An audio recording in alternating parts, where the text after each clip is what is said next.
आज हम पढ़ेंगे हमारी हिंदी पाठमाला का पाठ 11 तिवारी का तोता।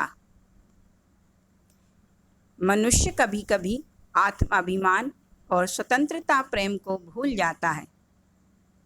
उसे गुलामी में मिलने वाले सुख पसंद आने लगते हैं। यही मनुष्य की सबसे बड़ी भूल है। श्री सुदर्शन ने, जो कहानीकार हैं, इस कहानी को लिखा है जिसने, उन्होंने दो तोतों की बातचीत के माध्यम से इस तथ्य पर प्रकाश डाला है। आज़ाद तोता गुलाम तोते की भूल दिखाकर उसे आज़ाद हो जाने का संदेश देता है। गुलाम तोते का पार्थिव शरीर मर जाता है, किंतु आत्मा स्वतंत्र हो जाती है। कहानी है, काशी की पवित्र नगरी में एक पंडित तिवारी रहते थे। उनके पास एक तोता था। वह तोता एक पिंजरे में रहता था। पिंजरे में रहते हुए वह तिवारी का दिया हुआ ही दाना खाता था और उसके घर वालों से तिवारी की ज़बान में बातें करता था। ज़बान मीन्स बोली। जो भी हम अपने घर में, आपके घर में भी आपने घर में नहीं पाला हो तो आसपास कहीं ना कहीं आपने तोता देखा होगा। मिट्टू जो घर में पिंजरे में बंद रहता है, पला रहता है, उसे हम दाना पानी देते हैं। जो जिस घर में वह पलता है वो लोग, और धीरे धीरे वो तोता उन्हीं की भाषा को सीख लेता है, उन्हीं की भाषा में बात करना सीख जाता है। तो यहाँ भी जो पंडित थे, तिवारी थे, उनके घर में जो तोता पला हुआ था वह पिंजरे में बंद था, कैद था। और तिवारी, जब तक तिवारी दाना नहीं डालेगा वो खा नहीं सकता था, क्योंकि कैद था और उन्हीं के घर वालों की जबान में बातें करता था। तो एक दिन एक जंगली तोता जो स्वतंत्र आज़ाद घूमता था, उड़ सकता था अपनी मर्जी से, वह उसके पिंजरे के सामने बैठ गया और बोला, क्यों भाई पंछी, तू कौन है जिसकी सूरत मुझसे मिलती है, जिसका स्वभाव मुझसे नहीं मिलता और जिसे किसी ने यहाँ कैद कर रखा है।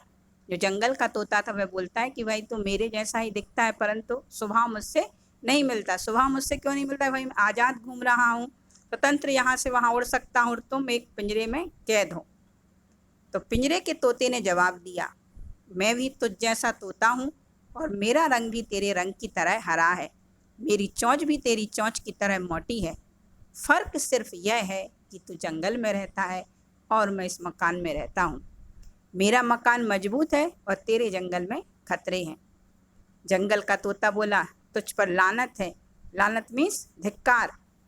तेरी आज़ादी का रंग मुर्दा हो चुका है। तो इस पिंजरे में कैद रहते रहते आज़ादी का महत्व भूल गया है। तूने अपने आज़ादी के रंग को मार दिया है और तेरी आंखें अंधी हो गई हैं। वरना तो इस पिंजरे की तारीफ कभी ना करता जिसने तेरी देह को, शरीर को कैद नहीं किया, तेरी आत्मा को भी कैद कर लिया है। मैं तुझे जंगल से यह बताने के लिए आया हूँ कि तू अभागा है। पिंजरे के तोते ने कहा, तेरी बातें मेरी समझ से बाहर हैं। पिंजरे के तोते ने तो ये कभी विचार किया ही नहीं था कि भाई मैं आज़ाद नहीं हूँ, गुलाम हूँ, या मैं इस तरह का जीवन जीते हुए अब गुलामी का जीवन जी रहा हूँ। वो तो वह मस्त स्वतंत्र मस्त था कि भाई मुझे खाने पीने के लिए कोई समस्या नहीं है, बिना परिश्रम किए, बिना मेहनत करे मुझे खाने मिल जाता है। इस तरह की बातें उसने कभी सोची ही नहीं थी। जब पिंजरे के तोते से जंगल के तोते ने कहा तो वो कहने लगा कि तेरी बातें मेरी समझ से बाहर हैं, फिर भी मैं तेरी बातों को अपने दिल में टटोलूँगा। टटोलूँगा मीन्स ढूंढूंगा या तलाश करूँगा। फिर भी मैं तेरी, तू मुझे समझा मैं क्यों अभागा हूँ और वह कौन सा दुर्भाग्य जिसे मेरी आँख नहीं देखती। जंगल का तोता बोला, तेरा घर अपना बनाया हुआ नहीं है, ना उसके दरवाजे पर तेरा अख्तियार है। अख्तियार मीन्स अधिकार। और तूने अपना जीना मरना भी किसी दूसरे के हाथ में सौंप रखा है। तो अपनी ना मर्जी से ना उड़ सकता है, ना खा सकता है, ना पी सकता है, ना सो सकता है। सब कुछ तेरे मालिक के अधिकार में ही है। यह तेरा दुर्भाग्य नहीं तो और क्या है? मगर तेरा इससे भी बड़ा दुर्भाग्य यह है कि तूने कभी खुले आसमान तले पंख नहीं फैलाए, कभी खुली हवा में सांस नहीं ली और कभी अपने रास्ते आप नहीं ढूंढे। तूने कभी मौत का सामना नहीं किया। सामना मीन्स मुकाबला। इसलिए तूने कभी जीवन के मजे नहीं लूटे। तू हर समय अपने मालिक के मोह की तरफ देखता है और तेरे लिए तेरी मर्जी कोई चीज़ नहीं। तेरी मर्जी वह है जो तेरा मालिक चाहे। सो तेरा मालिक और तेरा पिंजरा तेरी दुनिया की सबसे बड़ी मुसीबत है। पिंजरे के तोते ने कहा और समझाया कि तूने भाई कभी खुले आकाश में उड़ान नहीं भरी, कभी बाहर की दुनिया के तूने मज़े नहीं लिए, कोई चीज़ तूने अपनी मर्जी से नहीं की। जो तेरा मालिक तेरे साथ करेगा वही सिर्फ मालिक की मर्जी यहाँ चलती है। इसलिए तेरा मालिक और जो पिंजरे में तू कैद है यही तेरे सबसे बड़ी मुसीबत है। पिंजरे का तोता बोला, मैं तो समझता था मेरा मालिक मुझ पर मेहरबान है। मेहरबान मीन्स दयालु या कृपालु, और यह मेरी खुशकिस्मती है कि उसने मुझे यह बना दिया है, वरना कौन मुझे पानी पिलाता, कौन मुझे दाना खिलाता, कौन रात के जाड़े और अंधेरे में मेरी रक्षा करता। और मेरे पड़ोस में बिल्लियाँ बहुत हैं जिनके मुंह में दांत हैं, पंजों में नाखून है, दिल में बेरहमी है, वे मुझे खा जाती। जंगल का तोता बोला, भगवान करे तेरे लिए तेरे जीवन के रास्ते बंद हो जाएं। तू यह क्यों नहीं समझता कि तू यहाँ कैद है और इस कैद में तुझसे तेरी आत्मा भी बेगानी हो गई है। बेगानी मीन्स पराई।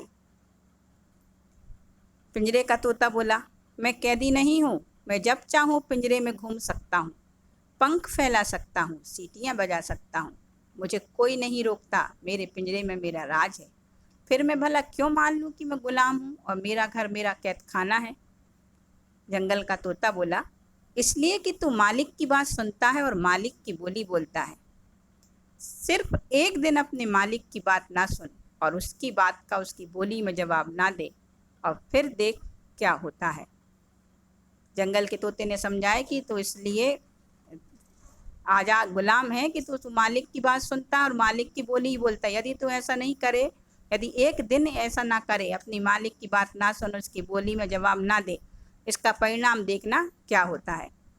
पिंजरे का तोता बोला, बहुत अच्छा, तुम्हारा कहा मान के आज मैं किसी की बात ना सुनूंगा, सिर्फ अपने मन की बात सुनूंगा, और आज मैं किसी की बोली ना बोलूँगा, सिर्फ अपनी बोली बोलूँगा। जो मेरे माँ बाप बोलते थे, जो तू बोलता है, जो मेरे मांस और हड्डियाँ की बोली है। इसके बाद जंगल का तोता दूसरे दिन आने की प्रतिज्ञा करके चला गया।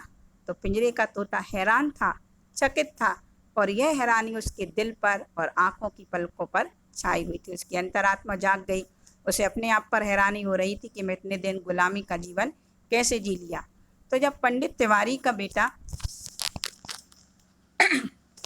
वहाँ आकर तोते से बातें करने लगा, तो तोते ने उसकी किसी भी बात का कोई भी जवाब नहीं दिया, और उसने अपने मन ही मन में कहा, मैं इसकी बात का क्यों जवाब दूँ, मैं इसका गुलाम नहीं हूँ। जब तिवारी के बेटे का जवाब तोते ने नहीं दिया, तो पंडित तिवारी के बेटे ने लोहे की एक सीख लेकर पिंजरे में डाली, और वह सीख तोते की गर्दन में चुभोकर कहा, बोलता है या नहीं। तोते ने जवाब नहीं दिया। गर्दन पर घाव खाकर वह एक और हट गया। पंडित तिवारी के बेटे ने उसे फिर सीख चुभोई और कहा, बोलता है या नहीं। तोते ने अब भी जवाब ना दिया, और वह छाती पर घाव खाकर दूसरी तरफ हट गया। पंडित तिवारी के बेटे ने बार बार तोते को सीख चुभोई, और तोते ने हर बार उसकी बात का आदमी की बोली में जवाब देने से इनकार किया, और वह अपने शरीर पर घाव खाता रहा। दूसरे दिन जब जंगल का आज़ाद तोता पिंजरे के कैदी तोते से मिलने आया, तो पिंजरे का तोता मरा पड़ा था और उसके कैद खाने का दरवाज़ा खुला था। जंगल के तोते ने अपनी जंगल की बोली में कहा, जब गुलाम अपने मालिक की बात नहीं सुनता तो उसका यही हाल होता है। पंडित तिवारी ने अपने बेटे से कहा, इस जंगली तोते को गुलेल से मारकर उड़ा दो, हमारा तोता इसी ने मारा है। परंतु मरे हुए तोते की आत्मा ने कहा, इस जंगली तोते को चूरी दो। चूरी में चूरमा जो हम घर में बनाते हैं, रोटी में घी चीनी डालकर जो बनाया जाता है उसे कहते हैं चूरी। उसने एक कैदी को छुड़ाया है और एक मुर्दे को जिंदा किया है। तोते की आत्मा कहने लगी कि भाई इसी के द्वारा मुझे अपने गुलामी का जो मैं जीवन जी रहा था उसका एहसास हुआ, और इसी के कारण आज मैं यह अपनी कैदी जीवन से छुटकारा पाकर मैं आज़ाद हो गया हूँ, मैं हमेशा के लिए आज़ाद हो गया हूँ। इस कहानी से हमें यह प्रेरणा मिलती है, इस कहानी से हम यह सीख सकते हैं कि गुलामी का जीवन जीने में कितने ही सुख क्यों प्राप्त ना हो, परंतु वह सुख हमें एक मुर्दे के समान जीवन जीने के लिए प्रेरित कर जीने के लिए हमें उत्साहित करते हैं। परंतु यदि हम आज़ादी का जीवन जीना चाहते हैं उसके लिए हमें कितने भी परेशानियों का सामना क्यों ना करना पड़े, वह हमें सही लगती हैं, उचित लगती हैं और उसी में हमें आनंद प्राप्त होता है।